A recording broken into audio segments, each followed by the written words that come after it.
لذلك تعالوا نتحدث عن حديث قدسي خص الله عز وجل به هذا الشهر المبارك، وهو قول الله عز وجل: كل عمل ابن آدم له إلا الصيام فإنه لي وأنا أجزي به.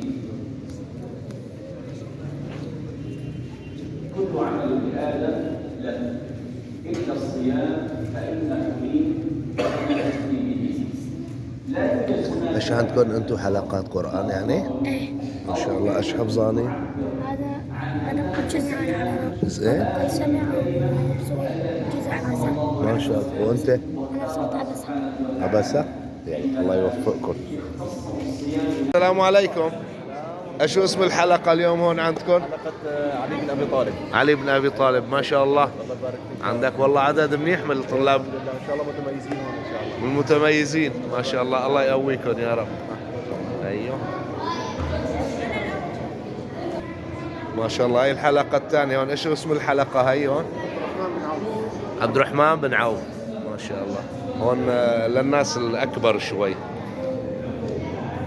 ما شاء الله ما شاء الله. حلقات تحفيظ القرآن الكريم.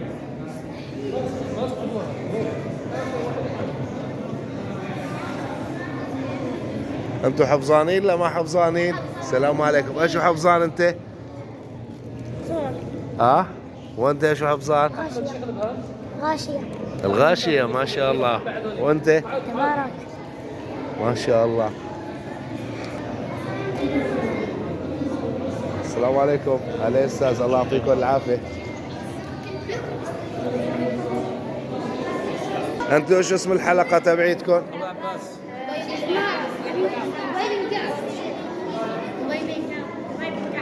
وين موصلين هلا بالجزء؟ وين موصلين بالحفظ هلا؟ يعني عندك حسب 5 7 8. ايوه. هاي جزء عامة ما هيك انتوا؟ لا تبارك. تبارك. ما شاء الله. حفظانه كله لهسه؟ ايه كله. ما شاء الله. صرت جزء قد سمع بس انا جزء قد سمع بس مراجعات. ما شاء الله. الله يعويكم.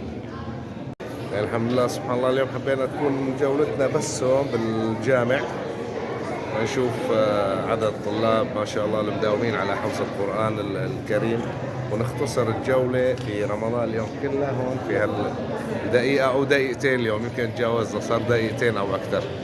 كل عام وانتم بخير. طبعا الجولة اليوم من مسجد سيدنا حمزة في الحي الغرب.